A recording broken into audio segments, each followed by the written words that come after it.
বাসর রাতের করণীয় কি এইটা আমাদের অনেকেই জানে না, এবং জানলেও অনেকে মানতে চায় না। বাসর রাতে আসলে কি করতে হয় এইটা নিয়ে অনেকের মনের ভিতরে একটা কৌতূহল জাগে।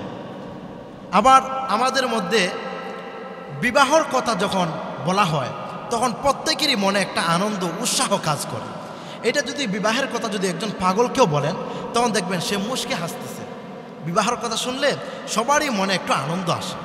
কিন্তু বিবাহ করার পর, বিবাহ একটা গুরুত্বপূর্ণ বিধান। বিবাহ করার পর বিবাহের প্রথম রাত্র, বাসর রাত্র, ফুলসজ্জার রাত্র কি করতে হয়, কোরআন হাদিস এই ব্যাপারে আমাদেরকে কি দিক নির্দেশনা দেয়।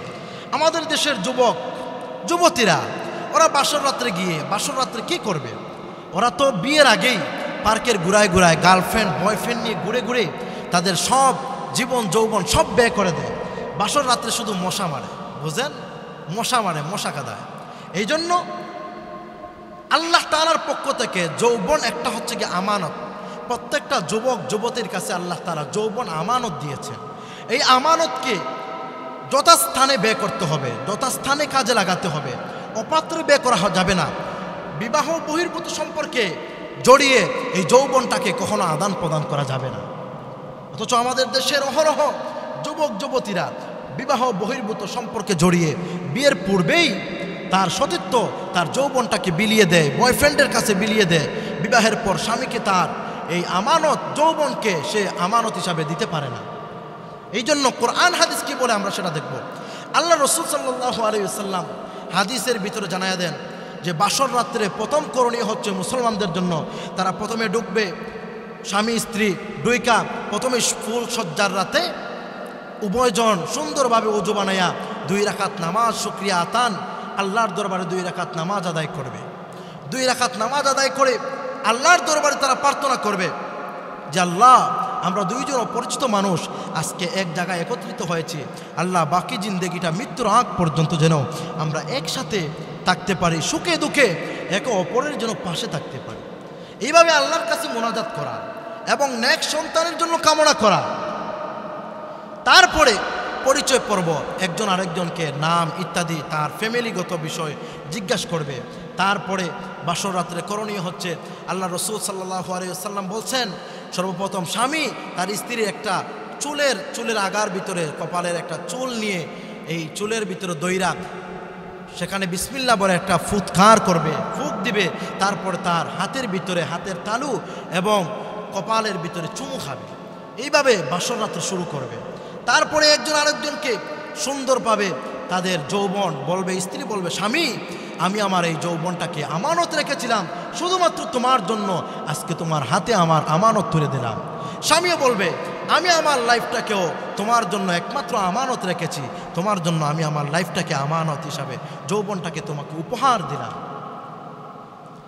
এরে আল্লাহর বান্দা, কিন্তু আমাদের দেশের ম্যাক্সিমাম যুবক এবং যুবতীরা এই বিষয়ে তারা গাফেল। বাসর রাত্রে কী করতে হয় এবং তারা ইসলামিক নিয়ম কানুন কোনো কিছু জানে না। তারা বাসর রাত্রে শুধু অনইসলামিকভাবে তারা মনে করে যৌবিক চাহিদাটা পূরণ করাই মনে হয় সব কিছু। না না, আল্লাহ রাসূল সাল্লাল্লাহু আলাইহি ওয়াসাল্লাম বলেন, বাসর রাত্রে যাওয়ার পর আল্লাহ তাআলার কাছে শুকরিয়া আদায় করে বিবির হক আদায় করতে হবে। তুমি যে বিবাহ করেছো, এই বিবাহ করার পর তোমার স্ত্রী তোমার জন্য তোমার ওপর হক রয়েছে। স্ত্রীর হক তুমি মোহর যা নির্ধারণ করেছিলে সেই মোহরগুলা তুমি স্ত্রীকে আদায় করে দিতে হবে। বাসর রাত্রেই যদি তুমি মোহরগুলা আদায় করে দিতে না পারো তাহলে কবে আদায় করবা? যথাসম্ভব যত দ্রুত আদায় করা যায় সেটা স্ত্রীকে প্রতিশ্রুতি দিতে হবে। কিন্তু আমাদের দেশের ভিতরে অনেক যুবক রয়েছে লোক দেখানোর জন্য লাখ লাখ টাকা, কোটি কোটি টাকা মোহর নির্ধারণ করে ফেলে।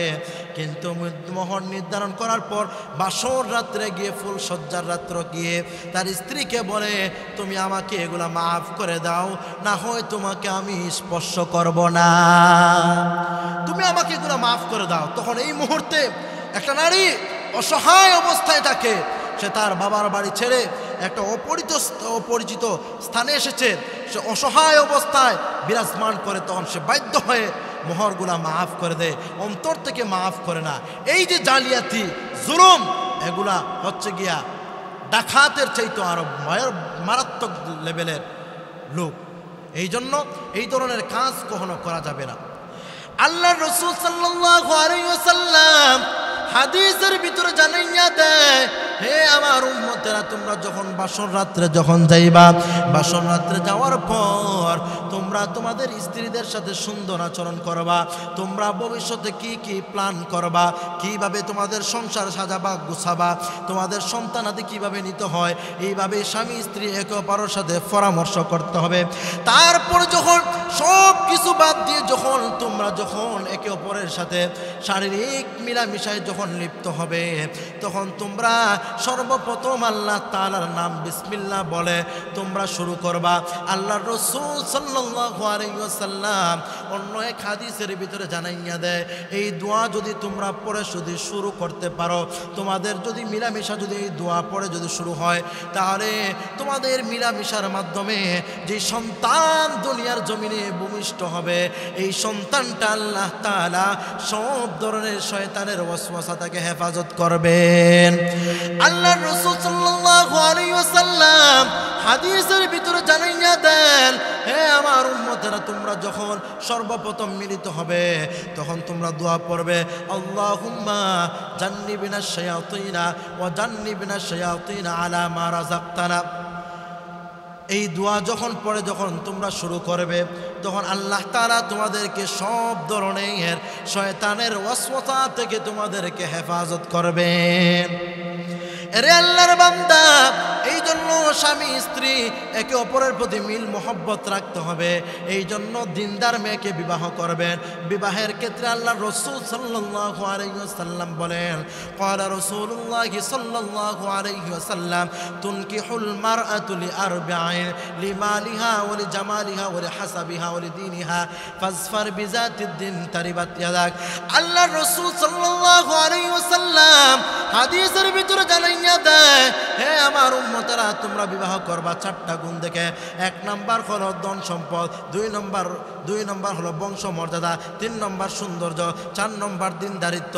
যদি পূর্বের 3টা যদি পাওয়া না যায়, শুধুমাত্র যদি দিনদারিত্ব থাকে, তাহলে তোমরা ওই যুবতীকে বিবাহ করে নাও। দিনদার যুবতীকে বিবাহ করলে কি ফায়দা হয় জানেন? এক মেয়ে মাদ্রাসায় পড়ালেখা করে, সে সব সময় দোয়া করতো, আল্লাহ আমার জন্য আমার কপালে একটা ভালো মুফতি মুহাদ্দিস, একজন ভালো হাফিজে কোরআন, একজন আলেম জুটায়েন। আমার কপালে যেন কখনো সুদকুর ঘুষখোর সন্ত্রাসী চাঁদাবাজি করনেওয়ালা লোক যেন আমার কপালে না জুটে। আল্লাহর কি কারিশমা! ওই মেয়েটা সবসময় এই দোয়া করতো, কিন্তু তার কপালে তার মা বাবা তার বিবাহ ঠিক করেছে একটা পুরুষের সাথে। সেই পুরুষটা, সেই যুবকটা হচ্ছে গিয়ে একটা পুলিশের অফিসার, একটা পুলিশের অফিসার। এবার মা বাবা, মেয়েটা আনুগত্যশীল, মা বাবা যেহেতু বিবাহ নির্ধারণ করেছে, বিবাহ ধার্য করেছে, এবার মেয়েটা নাকচ করতে পারে নাই। এবার মেয়ে যখন তার বান্ধবীদেরকে গিয়ে বিয়ের দাওয়াত দেয়, তখন বান্ধবীরা মস্কারি করে, টিটকারি করে, কিও তুমি না বলছিলা তোমার কপালে ভালো আলেম, ভালো মুফতি মুহাদ্দিস, একজন হাফিজে কোরআন জুটবে, এখন তো তোমার কপালে এই যে সুদকুর জুটছে, ঘুষখোর জুটছে, একজন পুলিশ জুটছে। এবার মেয়ে কোনো কিছু বলে না। এবার যখন বিয়ের দিন তারিখ ঠিক হয়ে যায়, এবার মেয়ে মনে মনে চিন্তা করে, আল্লাহ আপনি যা কিছু নির্ধারণ করেছেন আমার কল্যাণের জন্য, বিবাহ সাথে আপনার হাতে, আমি আপনার ফয়সালার ওপর বিন্দু পরিমাণও সন্তুষ্ট না, তবে আল্লাহ আমার কপালে যেই জুটছে তাকে আপনি দিনদার পরহেজগার মুত্তাকি বানাইয়া দিয়েন। এই দোয়া করছে। বিবাহ পরবর্তীতে যখন তারা বাসর রাত্রে গেছে, ফুলসজ্জার রাত্রে গেছে, এবার স্ত্রী বলছে, স্বামী আমার, চলো আমরা দুজনে অজু করব। অজু কইরা আইসা দুজনে 2 রাকাত নামাজ পড়ছে।